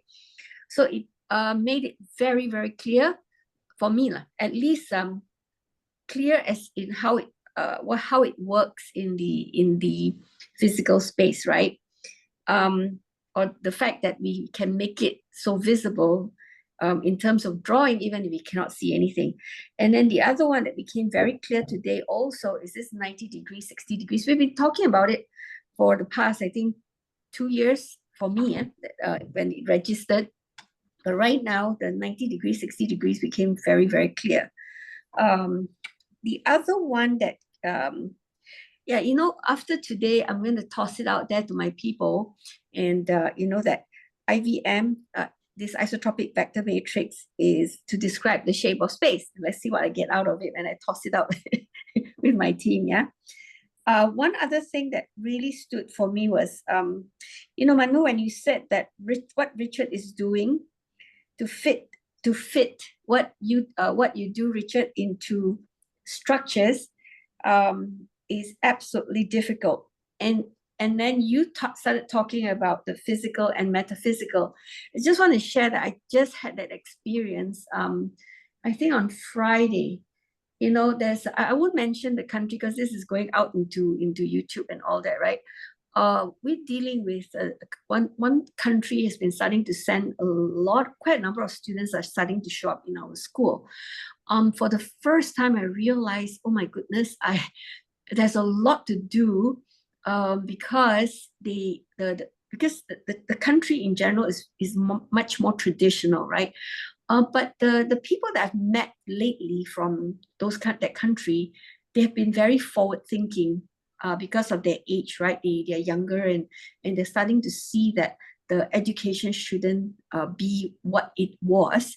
But then I realized the ones that have come in because of the recommendation from their friends, we were talking about, now I can say it's the metaphysical space because you're looking at the future and what needs to be done for the students. And then I realized they were not happy with that at all from the feedback. They wanted to go down to ground on the structure. And the structure, you can only do that if you really, really spend time. A structure is to nail down to the nitty-gritty of what every curriculum is doing. You can only do that if you spend time focusing on what already is. And you don't spend time on what needs to be, and the future is always shifting for the kids, and literally you've got to run fast, and so on. So that whole thing came up the minute we went down the discussion there when Manu and Richard was sharing. Immediately that experience came up, and then now I got to figure out how to do the front and back, like the metaphysical and the physical, because the past is already, so much of the past is out there for education. And now I've got to dig down further for it when we need to go forward, So it's something that I have to figure out how to do. Either that or maybe find something already existing and just use it, and not worry too much about, the further details of, or the extra things that we are doing, yeah? Then the other thing that I want to not have it dealt with today, but to deal with it another time, is because we were saying that the cubes don't exist, or they're not stable, and spheres are not stable either, but then it keeps coming up, spheres don't exist. So I want to understand what that refers to when we say spheres don't exist, versus the fact that what blows the mind is the fact that the solar system, the whole universe, is made up of all the bodies that are traveling through space. They are spheres. Yeah, they're spheres. They're all spheres, yeah. Spherical anyway, yeah. So I want to know what that means. Not today. It doesn't have to be next week either, yeah. And last is this. Next week I will not be around. Not sure if I can get into Wednesday because I'll be flying as well. I'm heading to Manila, and this is the future that we are driving. We have this me to we movement. Yeah, Joe, I'm supposed to send you something. Let me get that and send it to you. Yeah, the name of the person. The fact that we are doing this me to we movement, and we are bringing in the arts and the creative, the industry for the creatives and the arts, to take it to another level. So we're going to Mandela to talk to a college. And the college is a design and technology college. They have the tech, but not the design side, right? So we're heading in depth. But get this, we're also going to be meeting up with, the 98 degrees. We're going to be watching, and we're bringing one of them back with us to Malaysia, to our school. He's going to do Q&A, and I have to host dinner in my house. In what universe is that ever even in my reality, right? So I just want to share that. So I won't be around, for that reason, but it's so exciting because we are bringing in people who are, having been in the industry for a long time, and so on. Yeah. So thank you very much, and Lee, yes. We'll miss you. Sorry. We'll miss you. Oh, yeah, I'll miss all of you too. Yes, I'll miss you too. Make sure you Right, Anne. You have to unmute. Right. Happiness, yeah? That's because they're going to miss-subscribe. Now we talk. Yeah, Lee, how do you feel? And what is your takeaway today? Thanks, guys. My takeaway is that I am dealing with apartment that I use the second bedroom as a storage unit. And now I am trying to figure out how to get people. Joe, you had good information. It's hard to get to people and have them work the way you want it done. And it's difficult because I'm handicapped. I'm going to have to figure out corner after corner after corner and try to figure out how I'm going to move furniture by myself if I can't find anyone. It's taking time. But I see the light at the end of the tunnel. And there's a lot of math involved with this. And thank you, Manu, for all your math information. And what is your viewpoint, Steve? What are my takeaways? Richard hasn't takeaways. gone. Richard Okay, hasn't, good. Richard hasn't gone. What's that? Richard hasn't gone. Richard, how you feeling? What are your takeaways? Oh, I'm sorry. Oh, Is he mute? No, he's going for it. it's a good takeaway. And I guess I'm really captured at the end part and the modeling that Manu was putting up there. And of course, I was having kind of a reaction to it in the sense that as he kept pointing to the middle and referring to that as the boss, I was wanting to see a cork in there so that it was equivalent to the outside corks that were there as the verdicts. But that's a reflection of how I've been trying to use the tetrahedron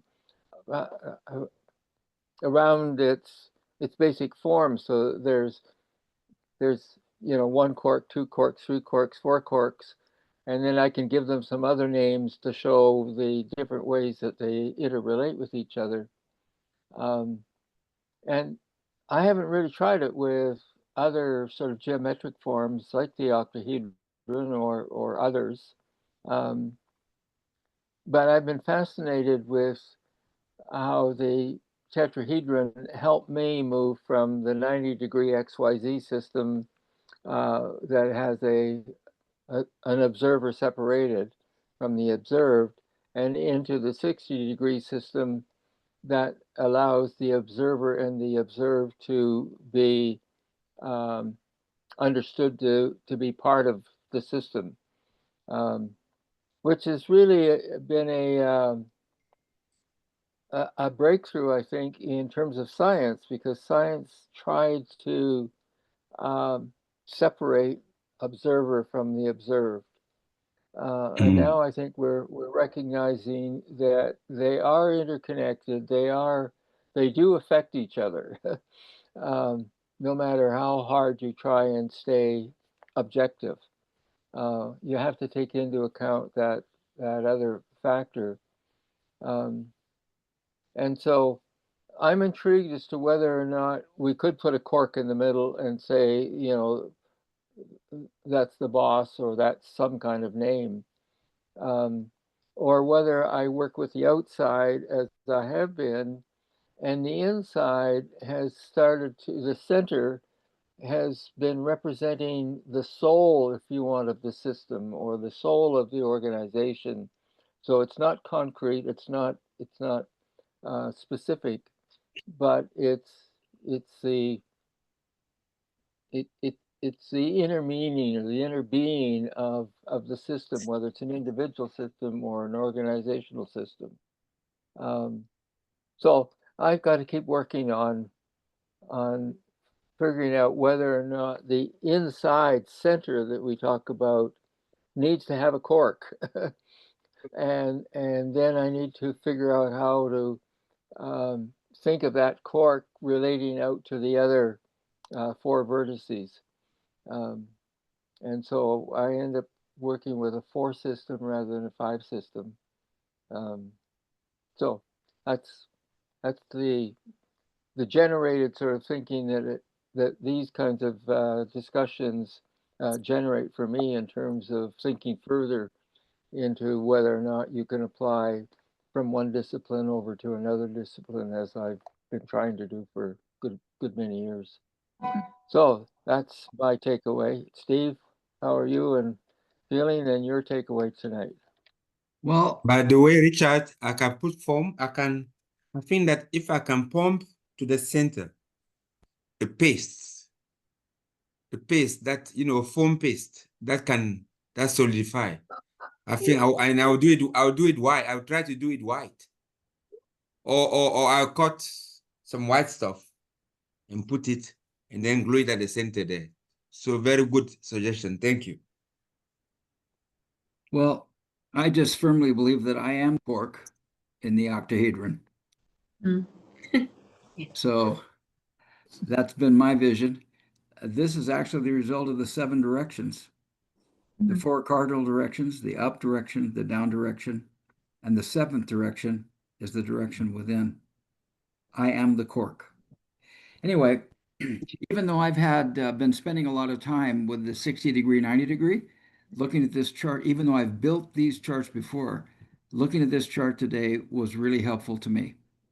And what came up for me was, Richard, I'm convinced that at each of the center of those diagrams on page 147, with the A being the cube octahedron, showing the 60 degree framework, and B being the 90 degree framework of the standard three-dimensional model. The issue is, for me, that the observer is in the center of those things each time. But the problem occurs in the 90 degree angle that we end up with irrational numbers as we do what we can to connect A and B. And in the 60 degree model, there are no irrational numbers. All the relationships are the same. And this is a democratic structure. I remember how impressed I used to be with Star Trek when one of the crew members, the guy in the janitor in the engineering department, would have a nightmare about something, and they'd put the whole ship would be on red alert because one member of the crew had an experience. And so each person was treated with that kind of integrity and that kind of equality.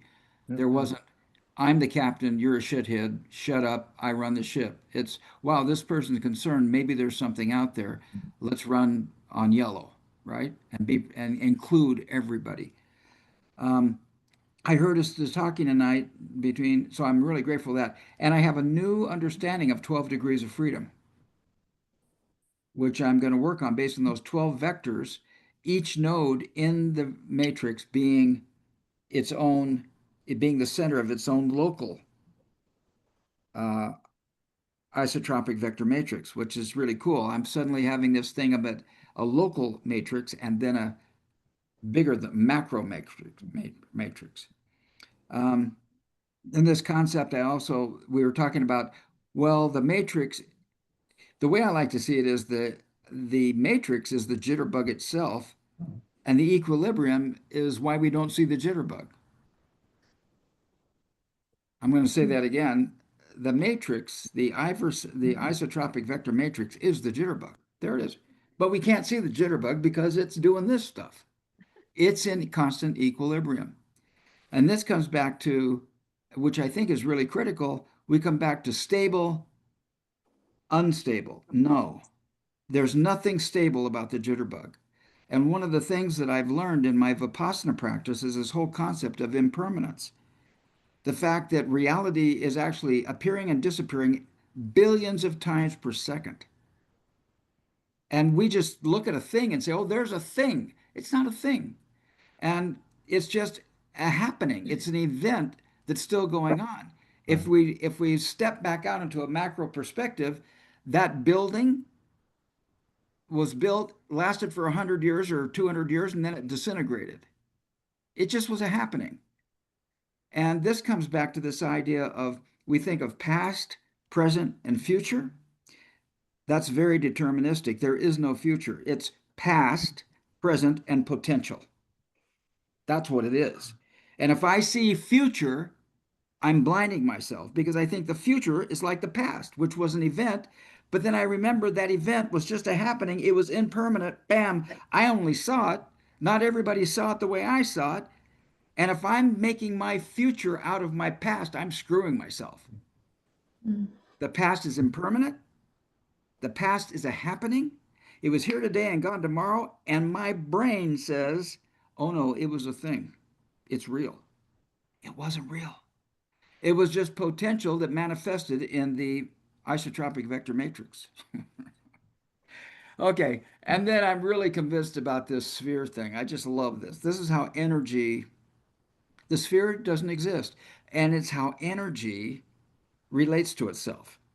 So that's why I would show right now, if we had a bunch of time, I'd show the Oort cloud, which is how our solar system, which appears as a disk, is actually a sphere. Because there's debris on top and on bottom, and they're discovering this Oort cloud. It was theorized by Mr. Oort, a Danish or something astronomer. So I'm very excited about some things today. And gee, I want to put this whole concept of stable, unstable, past, present, and future, as opposed to past, present, and potential. Because the brain doesn't think in terms of potential, it thinks in terms of past. It's an experience, it's locked into our neurons. The only thing real about the past is my neural connection with it, is my memory of it. Nobody else has the same memory I do. The past is totally subjective. And why I think the past has anything to do with the future is part of my mammalian brain. The future is not future, it's potential. It's pure potential. So I can get up tomorrow and be somebody else if I want to. Well, anyway, this has been really exciting. I got to say one more thing. While I'm really excited about Manu and his insights, I'm often conflicted because part of my job is to get us through this book. Part of my job is to help us understand Amy's perspective on Bucky. But I don't want to get lost in the fact that each person has to come to their own perspective. So I love the fact that everybody's sharing. I love the fact that everybody's putting in and asking their questions. And I still think those should be marshmallows on there, Manu. They should not be corks. I'd be much happier if they were marshmallows. Be dynamic. I could at least eat the damn thing if I didn't find any other value to it at all. I just say, this is stupid. Let me eat the damn things. Be much more dynamic, right? Can I say something? Are you through? Yeah, I'm complete. Does anybody else have any other comments? I. Yeah. Okay. Please. Yes. I think that also I came away of this with quite a few things. The one thing is my correction. I will do it. Not to say that the sphere doesn't exist, but the sphere exists briefly. Sorry? That's one. The The sphere sphere exists exists what? how? Briefly. Oh, Well, Yes. The it's second there all thing the that time. Go the ahead. second thing that I see is that the sphere exists because of the phi. or Do the you phi. see it? Yes. You know the phi? Mm-hmm. The 0.61. Mm. That is the cloud. That is the dust. But that is what buffers the IVM expands from the local experience that we see and sense. And that is there. This is the phi. This energy swirling around in the middle of this torus, which doesn't exist. It does exist. It's an energy field. Yes, it's an energy field that And look. that cushions us. It cushions it is the fact in which we live. This is our solar system. Everybody sees it as a disk, but it's a sphere. This is how this energy here manifests because of this energy up here. Anyway, go ahead. Okay. So that is the second link that I make that is important to me. And the third thing that we must realize is it's shocking to say that we are born blind, we live blind in the purest definition of the form, and then we die blind.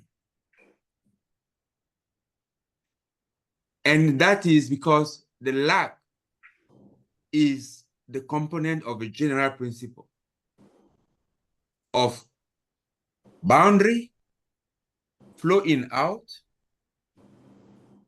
lag, and feedback. Those four is a unit tetrahedral that is a unit of understanding of universe. Boundary, space, lag of flow, and feedback. That lag and feedback make us blind. Because not only can we sense only when it's feedback, that is lapsed. One period, 1 unit of time is come back to us, but we need it repetitively to be able to identify a pattern. Yeah. So if we are convinced of that and accept it, then a lot of beliefs will fall away. Like we say, metaphysical is not magic. But you go to many places, as soon as I say metaphysical, people think about magic, about voodoo. Metaphysical is not magic. It's just that is not yet manifest. And manifest that is not yet seen. That's what they call is not yet manifest. Those are the 3 points that I wanted to share further to what I say at the beginning. And that if you read this to Amy to page 149. 149. We will read it next week for sure. Yes. If you read it to it, it really sits all the discussion that we're having today. They land beautifully. Yeah. And it's lucky we didn't read that because it's now 11 minutes past the hour. And well, you owe me time. I'm teasing you. Yeah, I figured that. Okay, good. Okay, it's cool. I'm true. The past thing for me too is that the shape of space is the manifestation of energy. And what this thing talks about is the shape of energy are those vectors coming off of that node. The shape of space is the 60-degree vectors. So space isn't material, it's energetic. Okay. Yep. Peace be unto us. Peace be unto us all.